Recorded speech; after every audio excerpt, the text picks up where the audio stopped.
He's here to compete.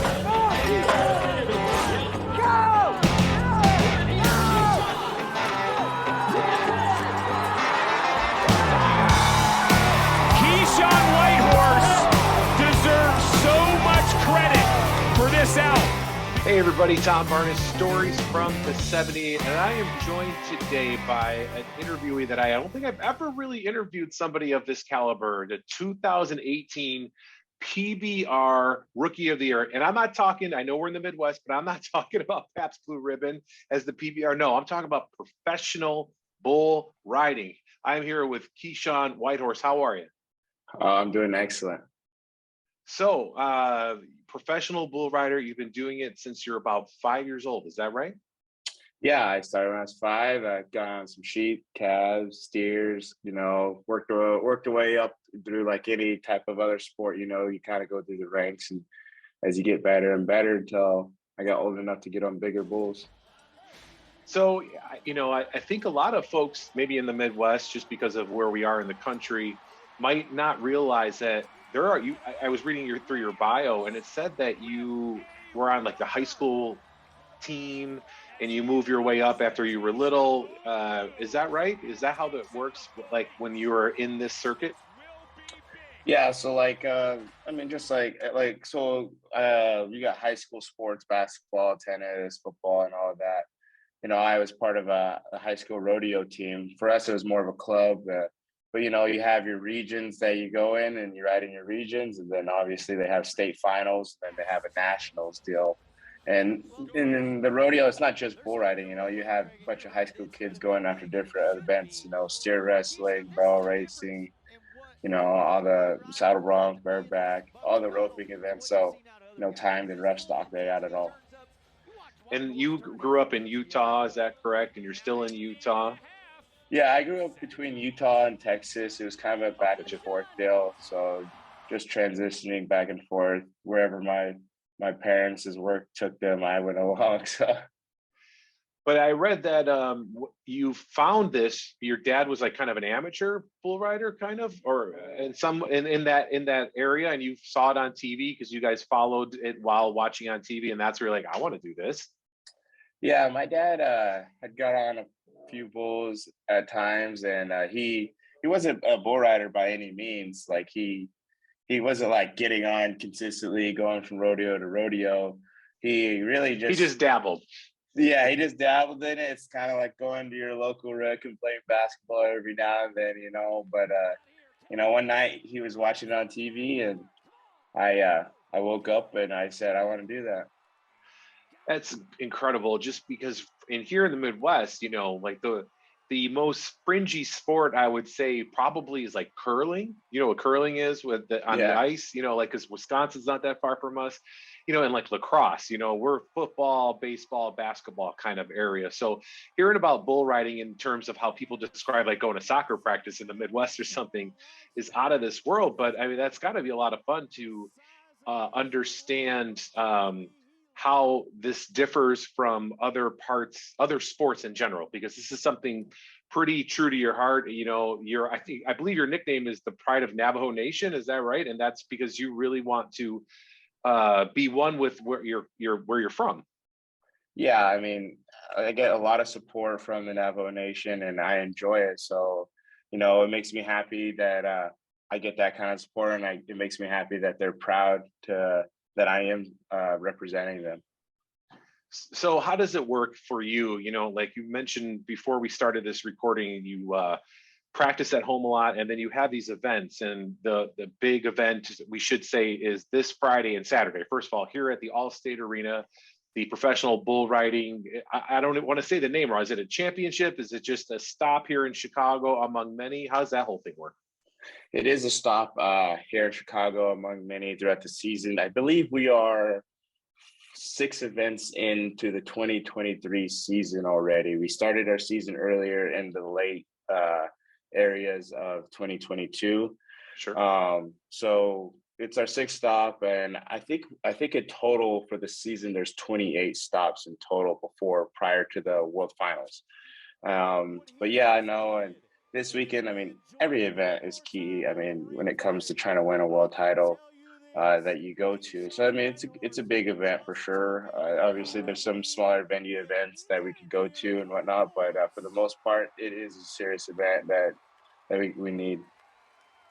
And that is something that I imagine is much different from practicing at home, because I imagine at home you're not practicing in front of 15,000 people, right? Yeah, at home, you know, it's generally just like me and my parents, or like my dad. Yeah, me and my parents, or my dogs, and or like my cousins or uncles or whoever. If I'm getting on practice pools, but you know, when it comes to like training, like working out, and getting on my barrels and working on fundamentals that way, uh, it's literally just me and myself. Like I'm just kind of in my own zone, my own world.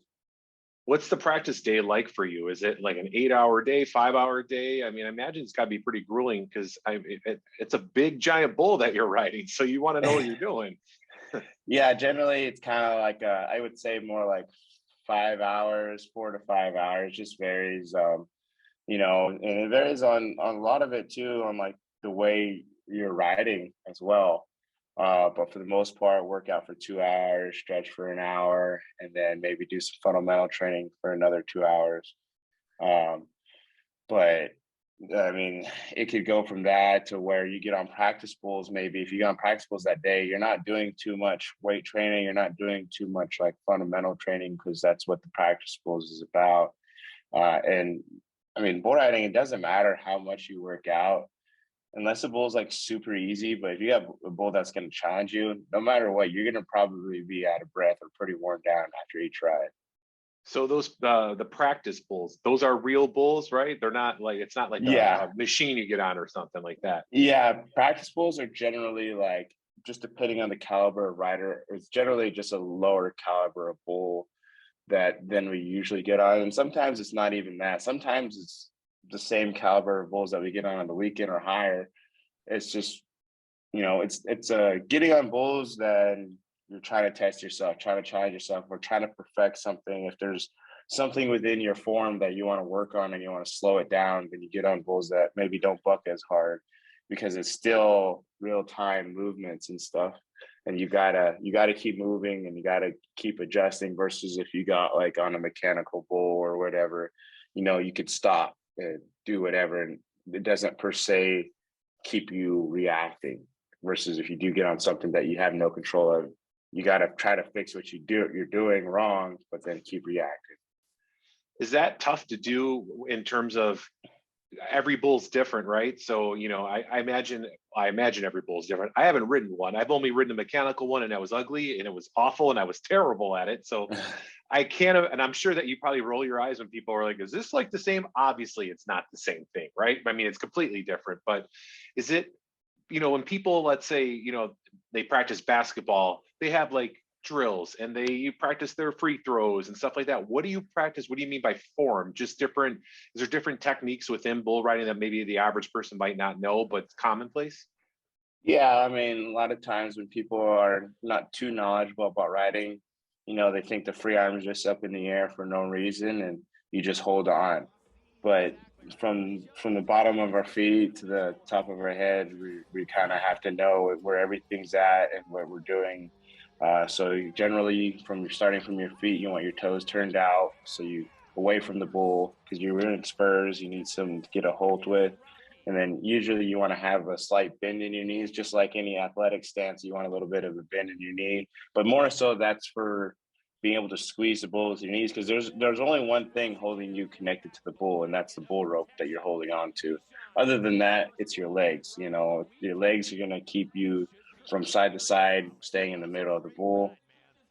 And a lot of times the main thing is getting off your butt when the bull's going forward, and then setting your hips when the bull's kicks. And other than that, keeping your back straight, because when you keep your back straight, it keeps weight on your legs. And if you have weight on your legs, then you can squeeze the bull a lot better.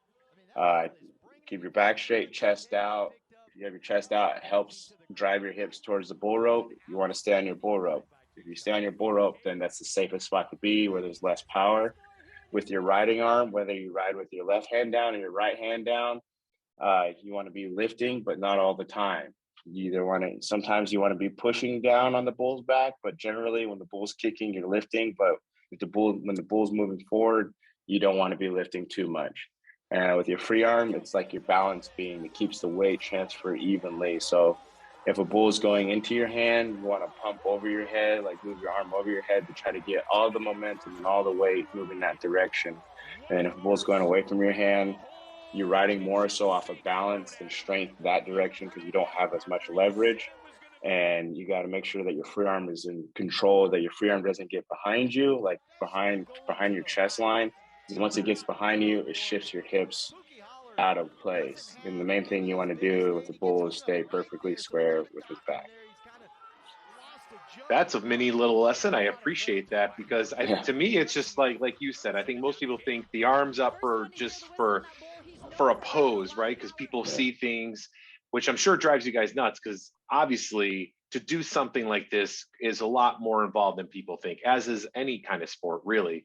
But I imagine for the folks that know and love the show Yellowstone, I don't know if that's a thing where the bull riding community rolls their eyes or they're like, yeah, like that's sort of kind of like, that's just like this much of like, and that's just like a view from a rancher's perspective, not the professional circuit perspective, but that might be the only real way people have learned to know bull riding because of what they see like here and there in shows like Yellowstone or other shows that have to do with cowboys and ranching and stuff like that.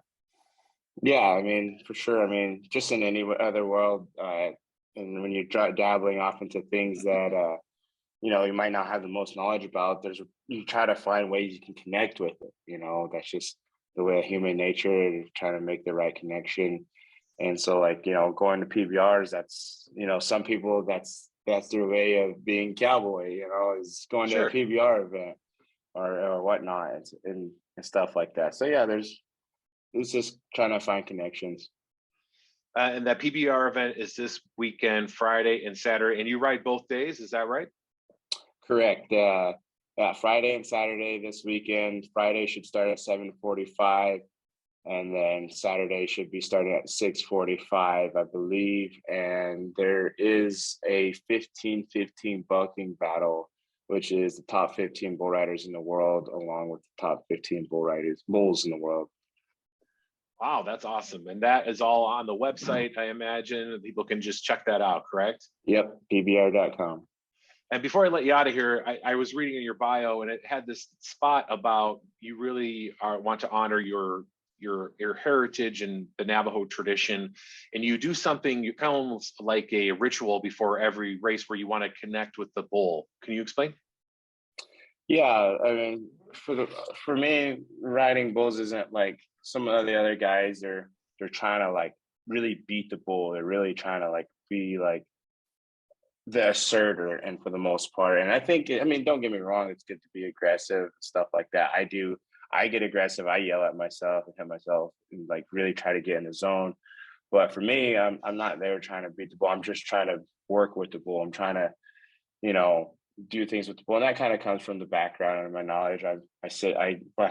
Every time I get on a bull, whether it's here at a PBR event or at the practice pen at my house, each bull I get on, I always say a prayer over it. It's just with me, a way of me connecting with the animal that I have that day. And it's a prayer that I say every time to make sure that the safety of myself and the safety of the bull, and also just making sure that in a way he knows me and I know him through our creator. So. And then you have you put something on yourself, like a cedar, something with cedar? Yeah, I mean, during ceremonies and stuff like that, you might burn some cedar and stuff. Yeah. Very cool. And where can people find out more information about you through your social media stuff and that if they want to follow you after you are done with Chicago here? Yeah, my Facebook's just my name, Keyshawn Whitehorse, along with my Instagram.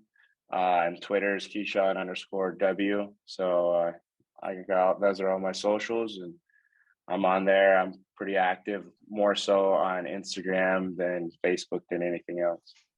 Keyshawn, thank you for taking time to just talk with me and give me a little insight into your world. It's fascinating, and I can't wait to check it out this weekend at the Allstate Arena, Friday and Saturday. People can go to the website and check out the event, and then follow you on your social media there. So I appreciate it very much. Thanks for hanging out with me for a little bit here. Yes, sir.